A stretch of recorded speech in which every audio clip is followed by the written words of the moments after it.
Hola chicos, Literatura 70. Por si has llegado directamente a este vídeo, te pongo al corriente de que es suma y sigue del vídeo anterior, del 69.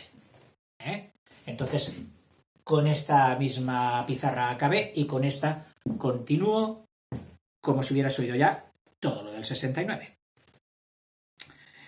Dice, estas dos ideas morales, la libertad de elección en el matrimonio y la necesaria igualdad entre los cónyuges, están expresadas en concreto en estas obras.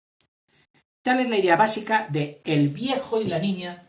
El viejo y la niña. A ver, me he puesto aquí, pondremos dos ideas morales.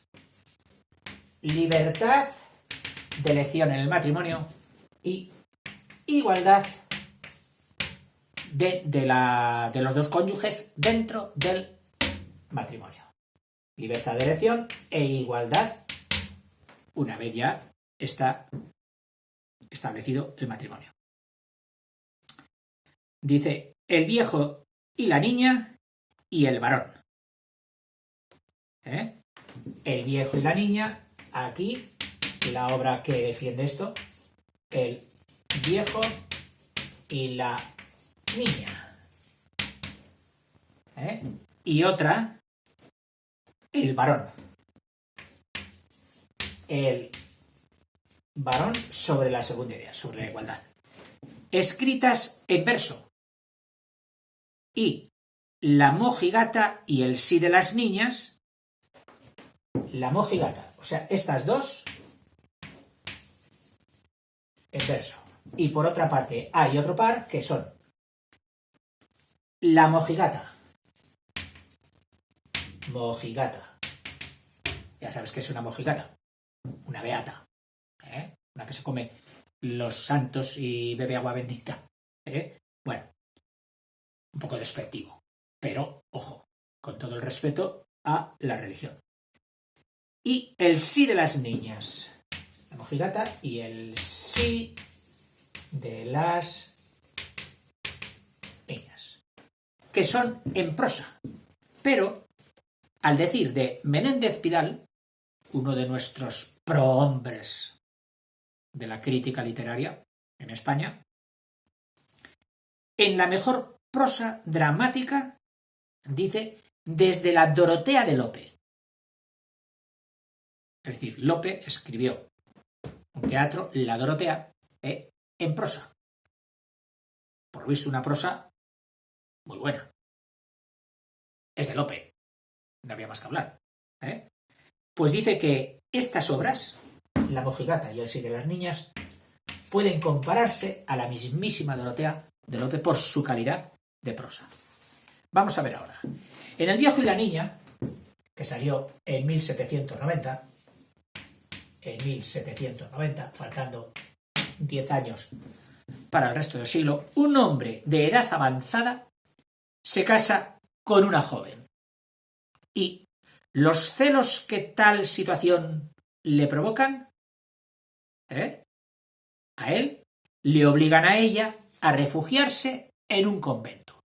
Es decir, su maestro, mayor, de edad mucho más que ella, celoso, le hace la vida imposible, de forma que ella se retira a un convento. Otra. En El varón, también en verso. En el 803, es decir, ya habiendo cruzado la raya del siglo, una joven se une en matrimonio con un antiguo novio de su pueblo, es decir, sin pretensiones, con un antiguo novio de su pueblo, dice, al enterarse su madre, pero era su madre la que se enteró, de que el varón con quien pensaba casarla, es un farsante que se hacía pasar por noble. La madre, que aquí quedan siempre de malas, buscaban la dote, el vivir bien ellas y también una seguridad económica y social para sus hijas. Es decir, una redención económica mediante el matrimonio de la niña. Entonces, sí, el varón de tal, pero luego hete aquí que se entera de que ese varón no lo es, que es un farsante, que no tiene título ni dinero. Niña, nada, déjale, vete, anda, cásate con el novio del pueblo que tenías. El varón. La mojigata, en 1804, al año siguiente, presenta un tipo de mujer semejante a la Marta la Piadosa de la famosa obra de Tirso de Molina. Una muchacha para eludir, para no hacer frente a un matrimonio que no le interesa, que no lo quiero, madre, finge sentir una gran devoción. ¿Pero por qué no le quieres? Ay, porque tengo vocación, porque me llama Dios. Yo me voy a entrar en religión, voy a ser monja, y entonces no quiero ni oír hablar de este. Claro, de este no, ahora de otro, pero claro, eso no se lo podía decir. No, madre, es que yo no estoy hecha para el matrimonio, yo estoy hecha para el convento. Esta era el argumento tanto de la mojigata como la de Marta la Piadosa, etc. Hasta que, pasado el peligro, cuando ya el moscón se alejó de la situación y del ambiente del entorno de ella, pues entonces consigue casarse con el que ella quiere. O sea, pretexto. Yo recuerdo algún crío que cuando las madres los molestaban, ay, tu hijo con mi niña, no sé qué, hermano, y el crío, ay, ya están aquí, ya me están poniendo novias. Que no quiere, que yo no me voy a casar. ¿Cómo que no? Yo quería ser cura. Y así ya se callaban todas. Claro, luego fue cura, no fue cura, eso es harina de otro costal. Pero de momento le servía al chiquillo para decir que no me andéis poniendo novias. Bueno, el sí de las niñas. Brilla con luz propia. En prosa. Es la más interesante de sus obras. En ella, don Diego, voy a ganar sitio por aquí. En ella, don Diego, que es el novio viejo, por así decirlo. Y aquí que nadie se rasgue las vestiduras porque diga la palabra viejo. Yo no la he evado nunca. Ser viejo es una cosa buena, es que has llegado. Bueno, pues el novio viejo es don Diego. Don Diego. Que le han concertado matrimonio con la joven doña Paquita. Mira, ya se llamaba las franciscas, ya se las llamaba Paquitas en aquel tiempo.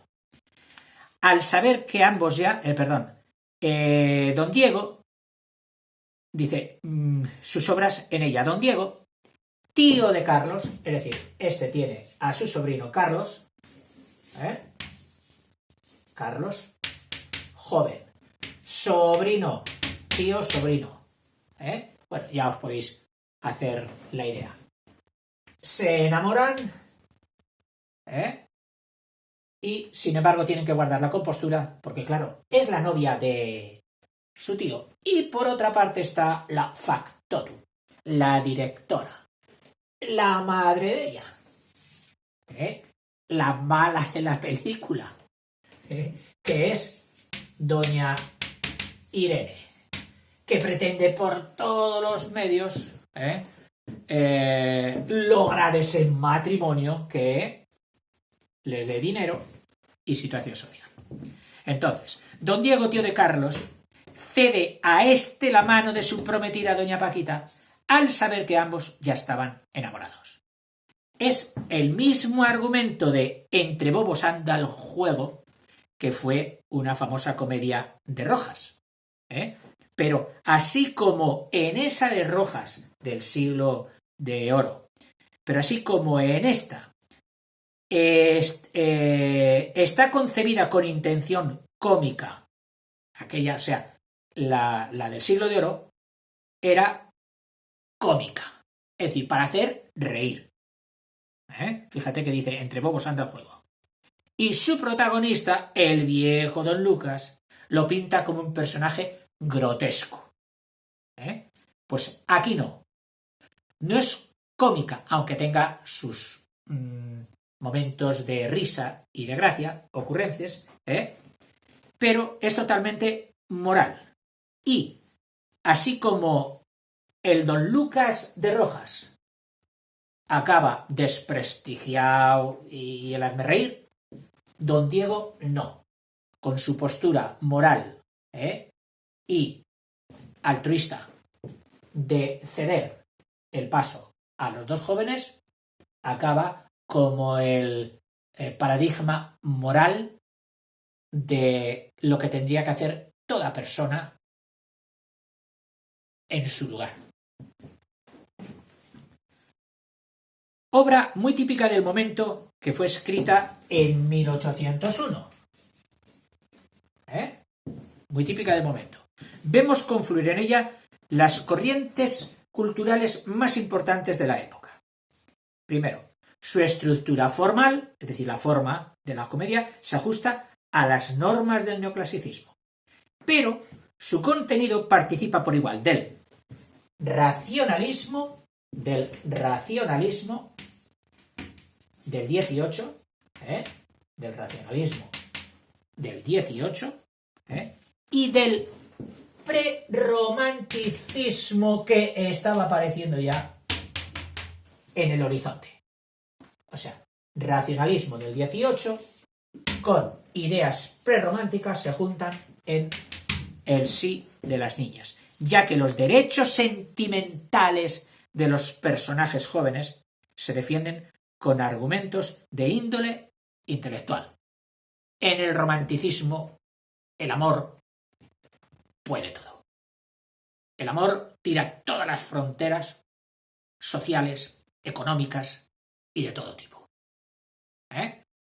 Aquí pone Moratín potencia de este sentimiento amoroso, pero no defendido por las bravas como el romanticismo, sino con racionalidad, típica de el siglo de las luces, del neoclasicismo francés. El viejo razona su decisión de ceder la mano de doña Paquita, pero su generosa renuncia se halla envuelta en un tono de melancolía, de tristeza, que refleja la nueva sensibilidad de comienzos del siglo XIX. El sí de las niñas es, por su pulcra corrección, una obra súper correcta, y su elaboración perfecta, una pequeña obra maestra. Y oír esto de una obra del neoclasicismo, os aseguro que es muy importante. Un mirlo blanco dentro de este periodo. El sí de las niñas. Y desde luego, la mejor comedia del neoclasicismo español. Otra comedia. La comedia nueva o el café. Vamos a ver, del mismo, de Leandro Fernández de Moratín. Vamos a ver qué connotaciones especiales tiene esta obra, que se titula La comedia nueva o el café.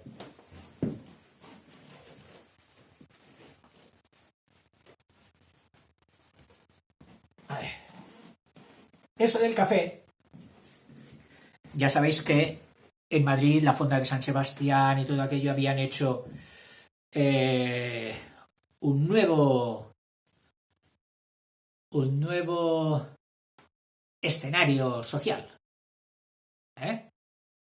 la tertulia, que se asocia muchas veces al café. Bien, esta, la comedia nueva o el café, que son los dos títulos, comedia nueva o también llamada El café, de Leandro Fernández de Moratín, que la escribe bastante antes de finales de siglo, aquí en el 92, en 1792. Responde a un deseo de censurar las comedias de fines del 18, que a fines del 18 representaban la última degeneración del teatro barroco. El teatro barroco no había desaparecido con las obras de los Moratín. No. Él seguía en sus 13, pero desde la altura de principio del siglo, donde la dejaron Lope y Calderón, había ido bajando, hasta llegar al mismísimo siglo XIX. Pues todavía aquí había gente que se empeñaba en hacer teatro a lo barroco. Pero ya hemos dicho al principio, no lo repito, que de una forma muy degenerada ya. Degenerada en sentido intelectual. Dice, responde donde se desentrañan las comedias que todavía a finales del 18 representaban la última degeneración del teatro barroco. Un personaje, don Eleuterio, mal aconsejado por don Hermógenes, qué nombres más preciosos, estrena una comedia llena de disparates y fracasa. El prudente don Pedro, otro personaje, es quien se encarga de censurar la obra con criterio neoclásico. Un señor, Eleuterio, se propone hacer una comedia. ¿Con qué estilo? ¿Con qué talante? Con el talante barroco.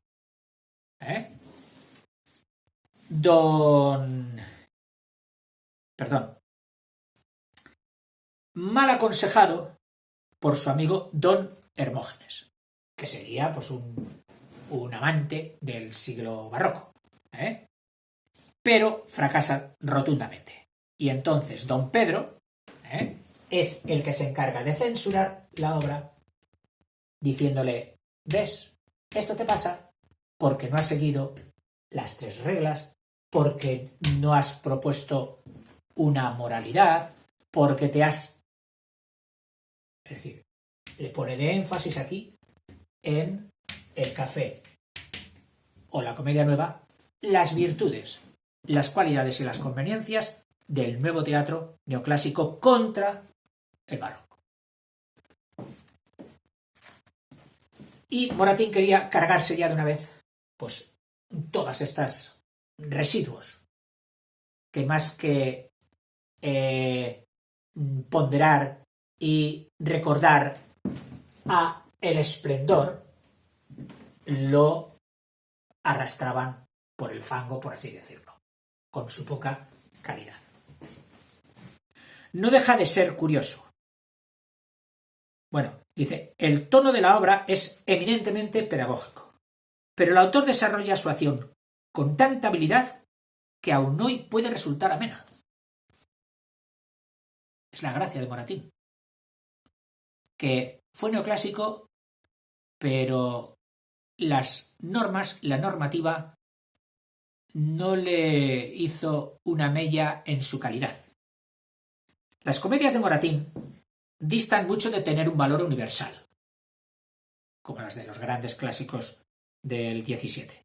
Pero, aunque les falta viveza e intensidad, que ya lo he repetido 18 veces, y les sobran elementos moralizadores, les sobra buenismo, la perfección de su estilo, la maestría con que su autor mantiene el interés. Oye, es que ha sido interesante. Y su fina elegancia las hace dignas de estima. O sea, aquí para nada va a objetar que entrasen dentro de esa mediocridad que nos ha dicho al principio. No deja de ser curioso que un hombre tan comedido y discreto como Moratín se dejase atraer por el vigoroso teatro de Shakespeare. O sea, yo soy comedido y sereno y sin embargo me encanta Shakespeare, que era fuerza pura. Y lo sabemos porque tradujo Hamlet. Dice, por más que en sus anotaciones al pie de la traducción o al margen de la traducción le fuese leyendo la cartilla moral a Shakespeare. Su obra en prosa, porque también escribió en prosa, Leandro Fernández de Moratín. Ahora ya en prosa, pero ya no en teatro. Sabemos que ha hecho teatro en prosa, que eran estas dos, de las mejores, pero ahora ya su obra en prosa. La derrota de los pedantes. La derrota de los pedantes.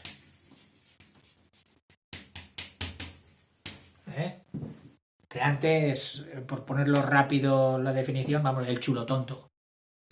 Que es chulo, orgulloso, pero es tonto. Pedante.